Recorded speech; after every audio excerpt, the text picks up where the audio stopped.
तस्मिन् आश्रमे अनेका ऋषिकुमाराः पठन्ति स्म।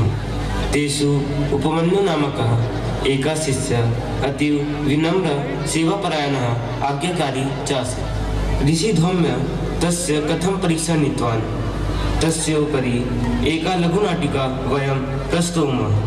सर्वे सावधानतया द्रक्ष्यन्तु शृण्वन्तु च। हरि ओम्।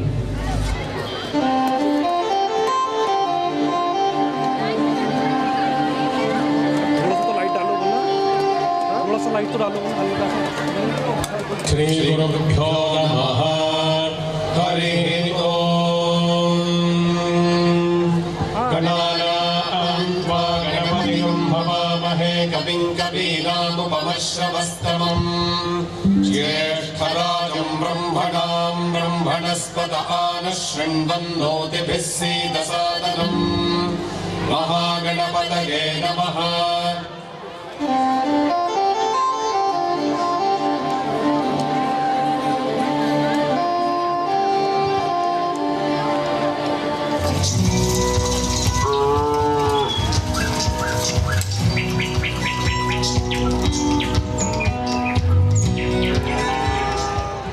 वत्सोपमन्यु, त्वत्कृते आश्रमस्य सर्वासां धेनूनां चारणस्य सेवां ददामि।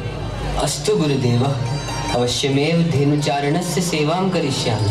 यदा आयुष्मान भव, कीर्तिमान भव वत्स। उपमन्यु रोज गायों को चराने जंगल ले जाता है और भूख लगने पर भिक्षा मांगकर खा लेता है।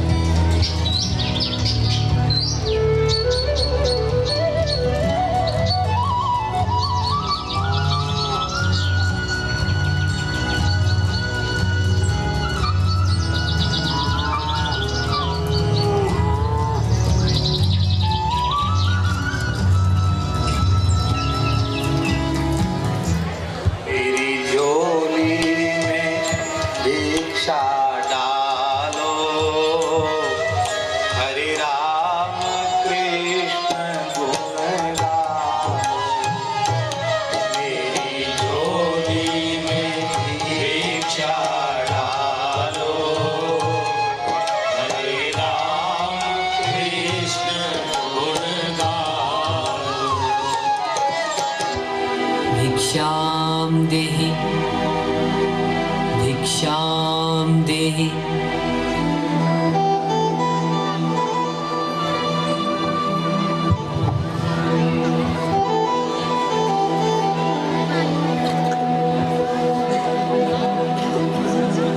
वत्सोपमन्यु, त्वं कथं हृष्टपुष्टं दृश्यते? त्वं किं खादसि? ऋषिवर, अहं तु नगरे भिक्षान्नं गृहीत्वा खादामि। एतत्तु अधर्मं। विना गुरुं दत्वा भिक्षान्न ग्रहणं पापं वर्तते। उपमन्यु रोज गुरु को भिक्षा मांगकर देता। गुरु सारी भिक्षा रख लेते, उसे कुछ भी न देते। अब उपमन्यु दूसरी बार नगर में जाकर भिक्षा लाता और भोजन करता।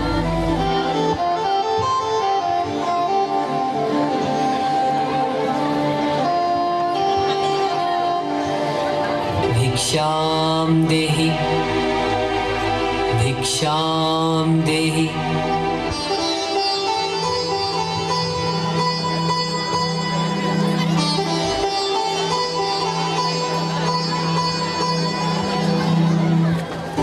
उसे फिर हष्टपुष्ट देखकर गुरु ने पूछा, वत्स उपमन्यु, अधुनापि त्वं हृष्टपुष्टं दृश्यते।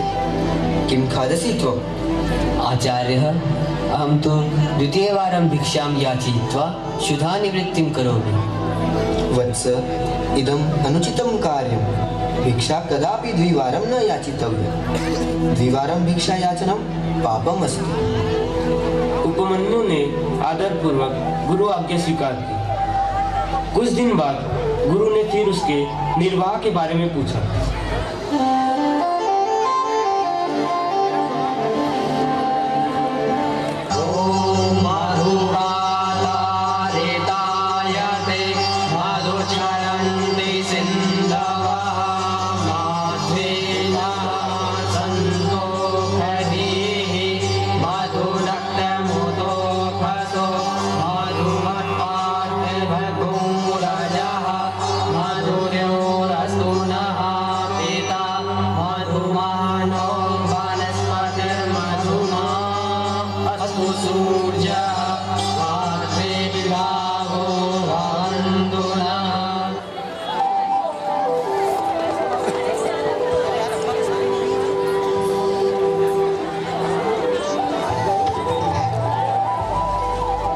वत्सोपमन्यु अधुनापि त्वं पुष्टोऽसि कथं जीवन निर्वाहं करोसि?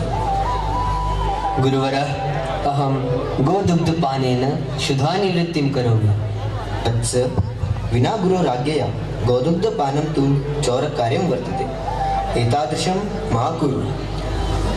थोड़े दिनों बाद उपमन्यु को पुष्ट देखकर गुरु ने फिर पूछा, वत्स, तव पुष्टतायाः किं कारणं? कथं निर्वाहं करोसि त्वम्? आचार्यः, गोवत्साः दुग्धपानं कुर्वन्ति। पश्चात् गोस्तनेन मिश्रितं फेनकं पीत्वा अहं क्षुधानिवृत्तिं करोमि। स एतद् दृष्टो गोवत्साः स्वेच्छया दुग्धफेनकम् अवशेषयन्ति। एतादृशं मा कुरु। अब उपमन्यु के लिए भोजन के सारे रास्ते बंद हो गए। फिर भी उसके मन में गुरु के प्रति अहोभाव और श्रद्धा में कभी कमी नहीं आई। वह गुरुदेव की सेवा में लगा रहा। अब उसे भूख लगती तो वो किसी पेड़ के पत्ते खा लेता। एक बार भूल से आकड़े के पत्ते खा गया और वह आंख से अंधा हो गया और फिर एक कुएं में गिर गया।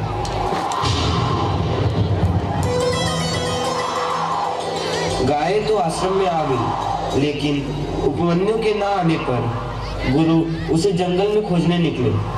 वत्स उपमन्यु, उपमन्यु, त्वं कुत्र आसि? मम स्वरं श्रूयसे वत्स? तर्हि उत्तरं देहि। त्वं कुत्र आसि? उपमन्यु, उपमन्यु, उपमन्यु। गुरु धौम्य ऋषि जंगल में ढूंढते हुए उस कुएं तक पहुंचे जहां उपमन्यु गिरा था। उपमन्यु ने प्रति उत्तर दिया, आचार्य, अहम अस्मिन् कूपे अस्मि। ऋषि धौम्य सारी हकीकत जानकर उपमन्यु पर बहुत प्रसन्न हुए और उससे कहा कि वत्स, देवताओं के वैद्य अश्विनी कुमारों की स्तुति करो। अश्विनाय ज्वरीरिषोद्रवत्पाणिषु भस्पति पुरुभुजा च नश्यतम्।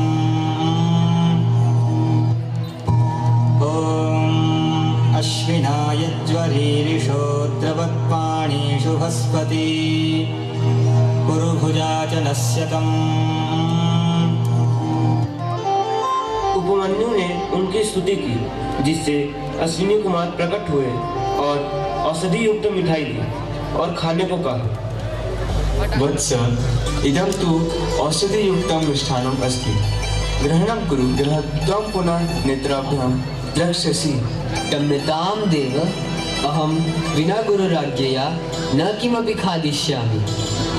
इदं तु औषधि वर्तते, तस्य खादने न कोऽपि दोषः। पूर्वे तव गुरु अपि ईदृशी अवस्था जाता, स अपि औषधिं गृहीतवान्। मम गुरुदेवः किं करोति इति अहं न जानामि। अहं तु केवलं गुरुराज्ञां पालयिष्यामि। उपमन्यु की वीरता देखकर अश्विनी कुमारों ने उनकी आंखें ठीक कर दी। गुरु भी बहुत प्रसन्न हुए और आशीर्वाद दिए। वत्सोपमन्यु, त्वं धन्योऽसि। मम परीक्षायां त्वम् उत्तीर्णो जातः। अहं वरं ददामि यत् त्वं सर्ववेदवेदाङ्गेषु पारङ्गतो भव, ज्ञानवान् भव, सर्वेषु गुरुभक्तेषु तव नाम अमरः भविष्यति।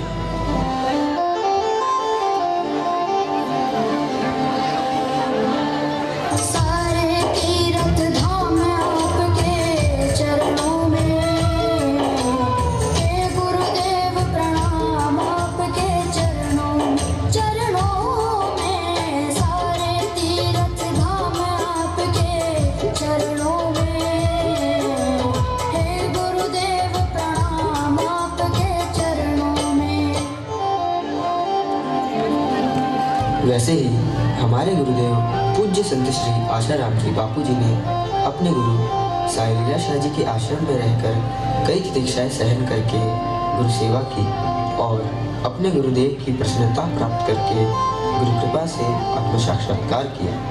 ऐसे गुरुदेव को कोटि कोटि प्रणाम। एक बार जोरदार तालियां इन गुरुकुल के छात्रों के लिए जिन्होंने संस्कृत भाषा के माध्यम से एक अद्भुत प्रस्तुति दिखाई है।